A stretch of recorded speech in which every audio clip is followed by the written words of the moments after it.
Bismillahirrahmanirrahim. Assalamualaikum warahmatullahi wabarakatuh.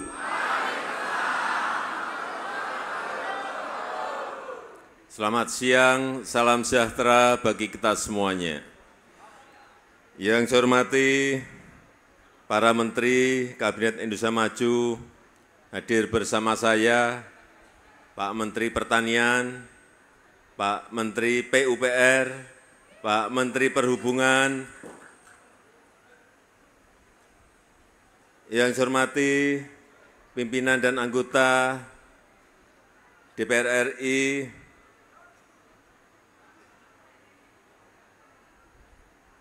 yang saya hormati Panglima TNI, juga hadir bersama saya, Pak Panglima, mohon berdiri.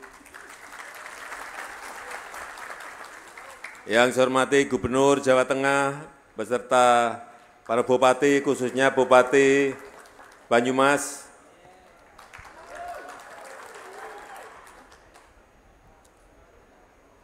Yang saya hormati para petani dan kelompok tani yang pada sore hari ini hadir. Kurang meriah para petani dan para kelompok tani yang sore hari ini hadir. Selamat sore. Itu tuh, yang semangat gitu loh. Yang saya hormati para Babinsa dan Babin Kamtipmas yang hadir. Yang saya hormati para pengecer pupuk yang sore hari ini juga hadir, beserta Direktur dan jajaran direksi PT Pupuk Indonesia. Yang saya hormati para kepala desa yang juga hadir sore hari ini, para petani LMDH yang tadi saya dibisikin Pak Mentan juga hadir, Bapak Ibu hadirin undangan yang berbahagia. Saya itu kalau ke desa, ketemu petani, sejak tahun 2020, keluhannya selalu satu, pupuk. Utamanya pupuk bersubsidi, benar? Supaya Bapak, Ibu, Saudara-saudara tahu, ada ceritanya. Dunia ini pada posisi ekonominya tidak pasti, ketidakpastian ekonomi, sehingga terjadi yang namanya krisis keuangan dunia, sehingga terjadi yang namanya krisis pangan dunia, sehingga terjadi krisis energi dunia, karena COVID semuanya. Bahkan 9 dari 200 lebih negara, 96 negara sudah menjadi pasiennya IMF. Artinya negara itu sakit.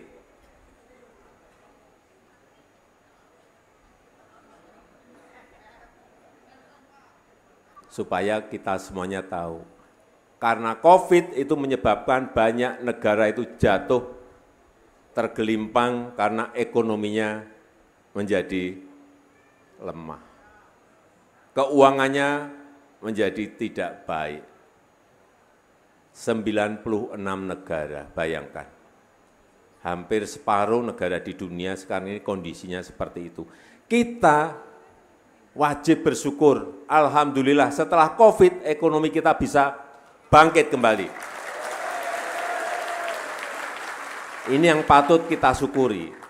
Jadi Februari 2020 COVID.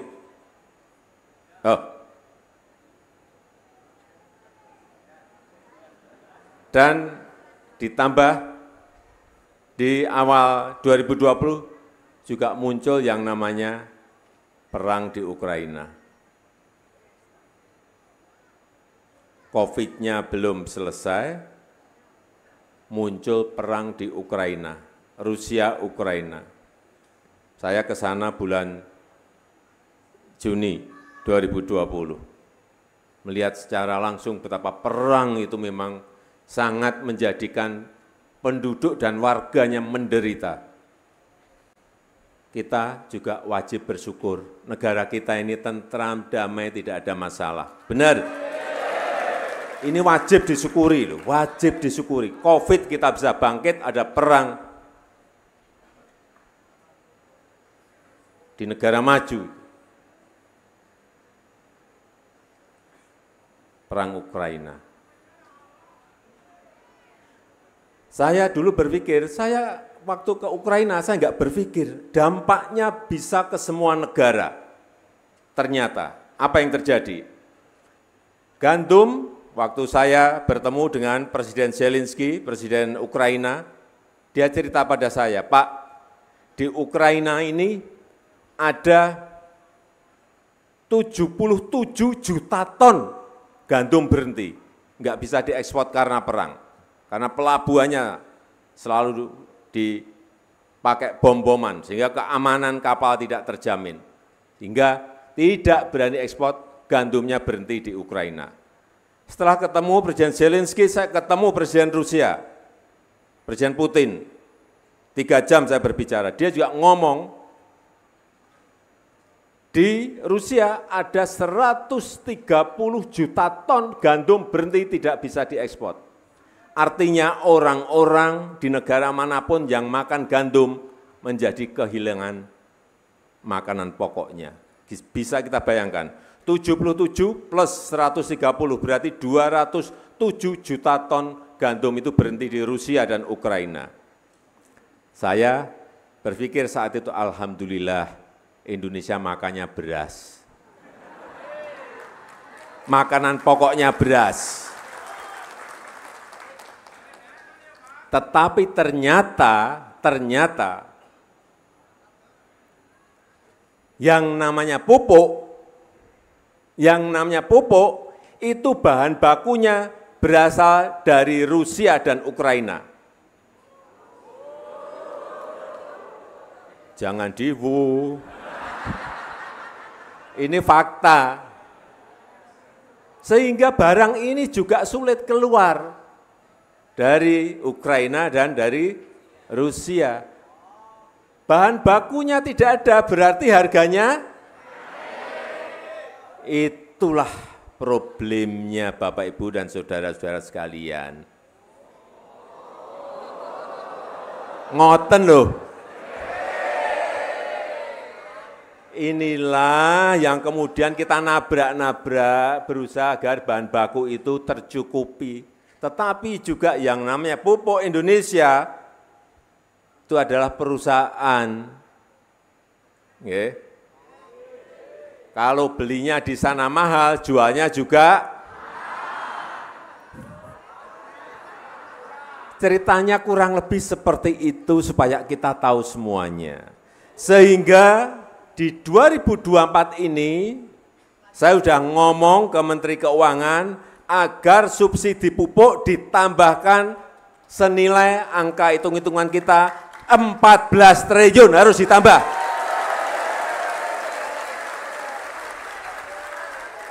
Untuk menutup kekurangan pupuk yang ada di lapangan. Tetapi Bapak Ibu sekalian, supaya ini rakyat juga tahu, para petani juga tahu bahwa pengajuan seperti itu harus mendapatkan persetujuan DPR. Nah, ini belum. Sebentar, kita ini dari Menteri Pertanian sudah mengajukan, dari Kementerian Keuangan nanti juga akan mendorong agar segera itu bisa direalisasikan. Tetapi tadi saya panggil Pak Direktur Pupuk Indonesia, stok untuk awal tahun ini seperti apa? Sangat siap pupuk untuk bersubsidi, sangat siap. Yang kita berusaha nanti untuk yang semester keduanya. Ya, enggak, artinya yang tadi 14 triliun nanti yang untuk semester keduanya. Yang sekarang sudah dari Pupuk Indonesia, tadi saya tanya langsung, bukan ke Pak Menteri, langsung ke Pak Direktur, ada 1,7 juta ton pupuk, yang bersubsidi itu 1,2 juta ton, yang tidak bersubsidi 500.000 ton. Inilah yang kita harapkan agar yang namanya pupuk sudah tidak bermasalah lagi. Saya tidak ingin dengar itu. Setuju? Tadi Pak Menteri Pertanian juga sudah menyampaikan, belinya pupuk tidak usah memakai kartu tani boleh, memakai KTP juga bisa. Setuju? Karena target kita di Jawa Tengah ini produksinya sudah menurun, target kita di Jawa Tengah ini kembali ke ranking kedua lagi. Setuju enggak? Yang tidak setuju angkat tangan, maju.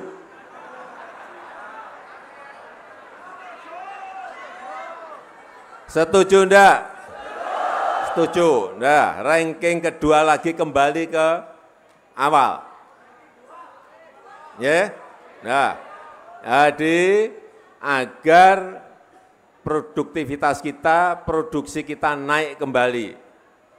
Urusan pupuk nanti biar urusannya Pak Mentan dengan Pak Dirut PT Pupuk Indonesia. Nanti saya cek, saya itu kalau udah ngomong seperti ini pasti saya cek di lapangan. Benar enggak apa yang disampaikan oleh Pupuk Indonesia? Siap enggak nanti di lapangan? Saya enggak mau mendapatkan laporan yang baik-baik saja, tapi prakteknya tidak baik-baik saja. Benar enggak? Itu yang ingin kita kerjakan. Nanti kalau yang 14 triliun sudah disetujui, nanti akan saya kabarkan kepada Bapak Ibu dan saudara-saudara sekalian. Kemudian yang kedua, Bapak Ibu nanti juga di lapangan akan didampingi Babinsa, PPL, sehingga cara tanamnya betul, cara pemupukannya betul. Karena beliau-beliau dari PPL sudah di-training selama 1 bulan untuk bagaimana memakai pupuk yang efektif. Kayak pupuk itu kan juga ada caranya. Semuanya harus penggunaannya itu betul-betul harus dihitung. Karena pupuk sekarang ini carinya tidak gampang di dunia. Jadi penggunaannya harus sangat cermat. Di negara-negara lain yang sudah maju sekarang pemupukan itu pakai tetes. Airnya tetes, pupuknya juga tetes. Saking mereka menghemat air dan menghemat pupuk. Bukan di wah, mocar-macir kemana-mana kalau seperti itu. Nggih? Betul-betul dihitung. Pupuk itu harganya sekarang tidak murah. Kalau murah mengecer-ecer bisa. Sekarang itu yang namanya pupuk itu mahal. Harga di dunia ini sudah mahal. Yang kita harapkan adalah kita ini ingin tidak impor beras lagi, tapi itu dalam prakteknya sangat sulit. Karena produksi kita ini selalu tidak mencapai, karena apa? Setiap tahun kita ini juga bertambah yang harus diberikan makan, 4 juta sampai 4,5 juta, bayi yang baru lahir.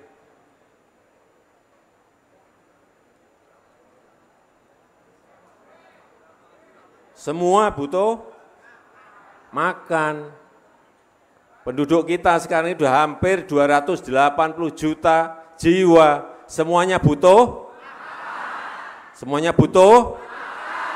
Beras. Ya? Butuh beras semuanya.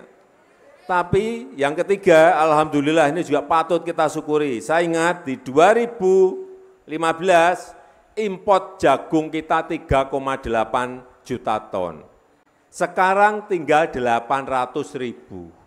Artinya petani dalam berproduksi jagung sudah melompat 3 jutanya nggak usah impor. Sudah ada produksi di dalam negeri yang dihasilkan oleh para petani. Ini saya harus menyampaikan acungan jempol untuk para petani yang menanam jagung.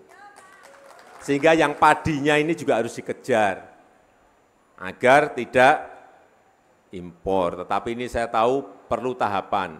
Ini mungkin yang pertama tanam tahun ini, yang pertama mungkin belum, tapi yang kedua moga-moga sudah mencapai lagi. Karena sekarang yang namanya negara-negara yang memiliki beras itu dibeli ya pada nggak mau. 22 negara stop dan mengurangi ekspor beras. Nggak mau lagi dia ekspor beras. Dipakai untuk cadangan strategis rakyatnya sendiri. Nyelamat ke rakyatnya piyambak-piyambak. Nah kita juga sama, kita harus berproduksi, nanti kalau berlebih dipakai untuk cadangan strategis. Pemerintah, kalau negara lain butuh, ya enggak apa-apa, tapi harganya mahal. Kita ngoten, nggih. Tapi produksinya harus bertambah. Kalau produksinya selalu berkurang, sing ajeng didol nopo. Nggih. Kita sepakat semuanya ya? Sekarang ya.